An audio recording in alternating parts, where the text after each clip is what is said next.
एक अद्भुत अनुभव मुझे हुआ, वो मैं कहूं। अब तक उसे कभी कहा नहीं। अचानक कोई 12 साल पहले, 13 साल पहले,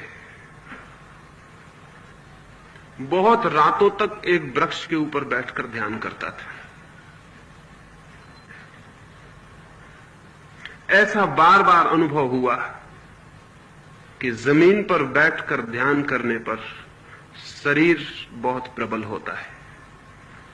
शरीर बनता है पृथ्वी से, और पृथ्वी पर बैठकर ध्यान करने से शरीर की शक्ति बहुत प्रबल होती है। वो जो हाइट्स पर, पहाड़ों पर और हिमालय पर जाने वाले योगी की चर्चा है, वो अकारण नहीं है, बहुत वैज्ञानिक है। जितनी पृथ्वी से दूरी बढ़ती है शरीर की, उतने ही शरीर तत्व का प्रभाव भीतर कम होता चला जाता है। तो एक बड़े वृक्ष पर ऊपर बैठकर मैं ध्यान करता था रोज रात। एक दिन ध्यान में कब कितना लीन हो गया मुझे पता नहीं, और कब शरीर वृक्ष से गिर गया वो मुझे पता नहीं। जब नीचे गिर पड़ा शरीर, तब मैंने चौंक कर देखा कि ये क्या हो गया। मैं तो वृक्ष पर ही था और शरीर नीचे गिर गया।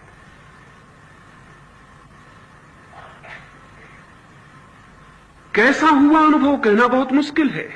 मैं तो वृक्ष पर ही बैठा था और शरीर नीचे गिरा था, और मुझे दिखाई पड़ रहा था कि वो नीचे गिर गया। सिर्फ एक रजत रज्जू, एक सिल्वर कार्ड नाभि से और मुझ तक जुड़ी हुई थी, एक अत्यंत चमकदार शुभ्र रेखा। कुछ भी समझ के बाहर था कि अब क्या होगा, कैसे वापस लौटूंगा।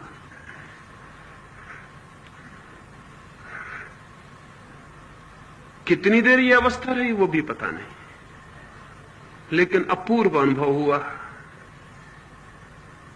शरीर के बाहर से पहली दफा देखा शरीर को, और शरीर उसी दिन से समाप्त हो गया। मौत उसी दिन से खत्म हो गई, क्योंकि एक और देह दिखाई पड़ी जो शरीर से भिन्न है। एक और सूक्ष्म शरीर का अनुभव हुआ। कितनी देर यह रहा कहना मुश्किल है। सुबह होते होते एक दो औरतें वहां से निकली दूध लेकर किसी गांव से, और उन्होंने आके पड़ा हुआ शरीर देखा। वो मैं देख रहा हूं ऊपर से कि वो करीब आके बैठ गई हैं। कोई मर गया, और उन्होंने सिर पर हाथ रखा, और एक क्षण में जिसे तीव्र आकर्षण से मैं वापस अपने शरीर में आ गया और आंख खुल गई। तब एक दूसरा अनुभव भी हुआ। वो दूसरा अनुभव यह हुआ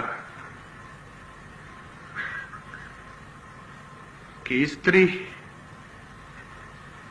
पुरुष के शरीर में एक कीमिया और केमिकल चेंज पैदा कर सकती है, और पुरुष स्त्री के शरीर में एक केमिकल चेंज पैदा कर सकता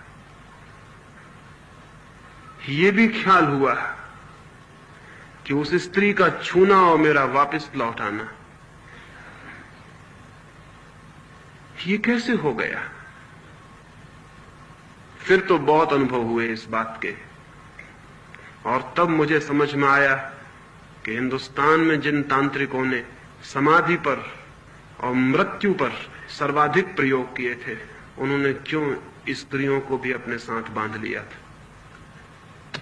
क्योंकि गहरी समाधि के प्रयोग में अगर शरीर के बाहर तेजस शरीर चला गया है, सूक्ष्म शरीर चला गया है, तो बिना स्त्री के सहायता के पुरुष के तेजस शरीर को वापस नहीं लौटाया जा सकता। या स्त्री का तेजस शरीर अगर बाहर चला गया तो बिना पुरुष की सहायता के उसे वापस नहीं लौटाया जा सकता।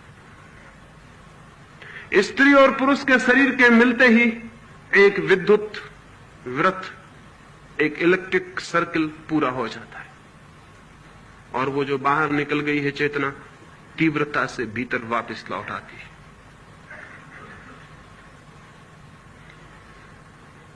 फिर तो 6 महीने में कोई 6 बार वो अनुभव हुआ निरंतर, और 6 महीने में मुझे अनुभव हुआ कि मेरी उम्र कम से कम 10 वर्ष कम हो गई। कम हो गई मतलब 10 वर्ष, अगर मैं 70 साल जीता तो 60 साल जी सकूंगा। 6 महीने में एक अजीब से अनुभव हुए छाती के सारे बाल मेरे सफेद हो गए 6 महीने के भीतर। मेरी समझ के बाहर हुआ कि ये क्या हो रहा है। और तब ये भी ख्याल आया कि इस शरीर और उस शरीर के बीच के संबंध में व्याघात पड़ गया है। उन दोनों का जो तालमेल था वो टूट गया है। और तब मुझे ये भी समझ में आया कि शंकराचार्य का 33 साल की उम्र में मर जाना या विवेकानंद का 36 साल की उम्र में मर जाना कुछ और ही कारण रखता है। अगर ये दोनों के संबंध बहुत तीव्रता से टूट जाएं तो जीना मुश्किल। और तब मुझे ये भी ख्याल में आया कि रामकृष्ण का बहुत बीमारियों से घिरे रहना और रमन का कैंसर से मर जाने का भी कारण शारीरिक नहीं है, उस बीच के तालमेल का टूट जाना ही कारण है। लोग आमतौर से कहते हैं कि योगी बहुत स्वस्थ होते हैं, लेकिन सच्चाई बिल्कुल उल्टी है। सच्चाई आज तक ये है कि योगी हमेशा रुग्ण रहा है और कम उम्र में मरता रहा है। और उसका कुल कारण इतना है कि उन दोनों शरीर के बीच जो एडजस्टमेंट चाहिए, जो तालमेल चाहिए, उसमें विघ्न पड़ जाता है।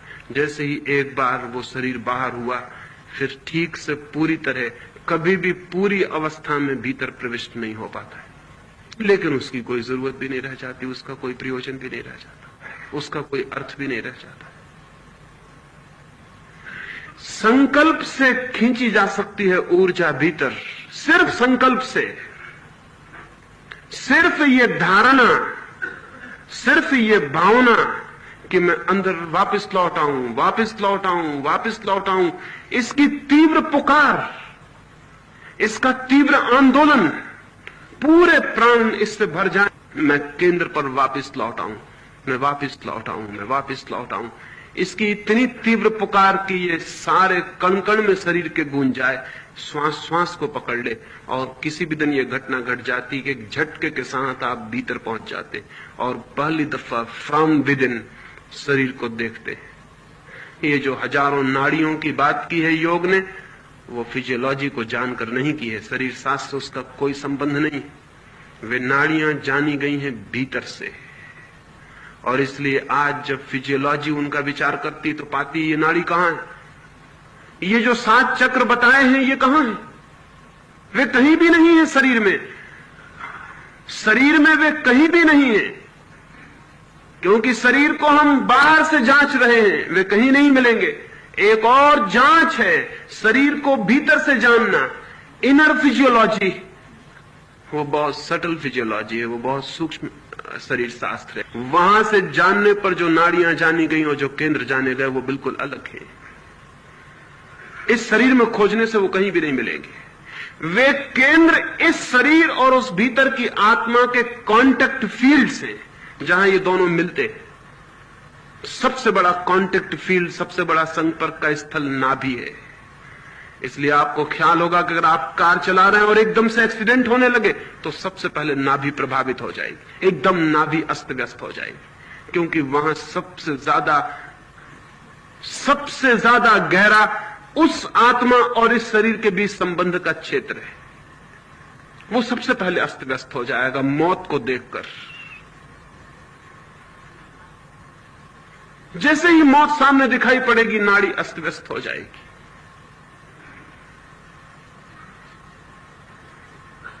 नाभि अस्त व्यस्त हो जाएगी। सारे शरीर के केंद्र है और शरीर की एक आंतरिक व्यवस्था है जो उस अंतः शरीर और इस शरीर के बीच संपर्क से स्थापित हुई है। जिन चक्रों की बात है वे उनके संपर्क स्थल हैं। निश्चित ही एक बार भीतर से शरीर को जानना एक बिल्कुल ही दूसरी दुनिया को जान लेना, जिसका हमें कोई भी पता नहीं, जिससे मेडिकल साइंस जिसके संबंध में एक शब्द भी नहीं जानती और नहीं जान सकेगी अभी। एक बार यह अनुभव हो जाए कि मैं अलग और ये शरीर अलग, मौत खत्म हो गई, मृत्यु नहीं है फिर। और फिर तो शरीर के बाहर आके खड़े होकर देखा जा सकता है। तो ये कोई फिलसफिक विचार नहीं है, ये कोई दार्शनिक तात्विक चिंतन नहीं है कि मृत्यु क्या है, जीवन क्या है। जो लोग इस पर विचार करते हैं वो 2 कौड़ी का भी फल कभी नहीं निकाल पाते। ये तो है एग्जिस्टेंशियल अप्रोच, ये तो है अस्तित्ववादी खोज। जाना जा सकता है कि मैं जीवन हूं, जाना जा सकता है कि मृत्यु मेरी नहीं है, इसे जिया जा सकता है, इसके भीतर प्रविष्ट हुआ जा सकता है। लेकिन जो लोग केवल सोचते हैं कि हम विचार करेंगे कि मृत्यु क्या है, जीवन क्या है, वो लाख विचार करें, जन्म जन्म विचार करें, उन्हें कुछ भी पता नहीं चल सकता है, कुछ भी पता नहीं चल सकता है। क्योंकि हम विचार करके विचार करेंगे क्या? विचार किया जा सकता है उसके संबंध में जिसे हम जानते हो, जो नोन है, जो ज्ञात है, उसके बाबत विचार हो सकता है। जो अननोन है, अज्ञात है, उसके बाबत कोई विचार नहीं हो सकता। आप वही सोच सकते हैं जो आप जानते हैं। कभी आपने ख्याल किया, आप उसे नहीं सोच सकते जिसे आप नहीं जानते। उसे सोचेंगे कैसे? How to conceive it? उसकी कल्पना ही कैसे हो सकती, उसकी धारणा कैसी हो सकती, जिसे हम जानते ही नहीं है। जीवन हम जानते नहीं, मृत्यु हम जानते नहीं, सोचेंगे हम क्या? इसलिए दुनिया में मृत्यु और जीवन पर दार्शनिकों ने जो कहा है उसका दो कौड़ी भी मूल्य नहीं है। फिलोसफी की किताबों में जो भी लिखा है मृत्यु और जीवन के संबंध में, उसका कौड़ी भर मूल्य नहीं है, क्योंकि वो लोग सोच सोच के लिख रहे हैं। सोच के लिखने का कोई सवाल नहीं है। सिर्फ योग ने जो कहा है जीवन और मृत्यु के संबंध में, उसके अतिरिक्त आज तक सिर्फ शब्दों का खेल हुआ है। क्योंकि योग जो कह रहा है वो एक एग्जिस्टेंशियल, एक लिविंग, एक जीवंत अनुभव की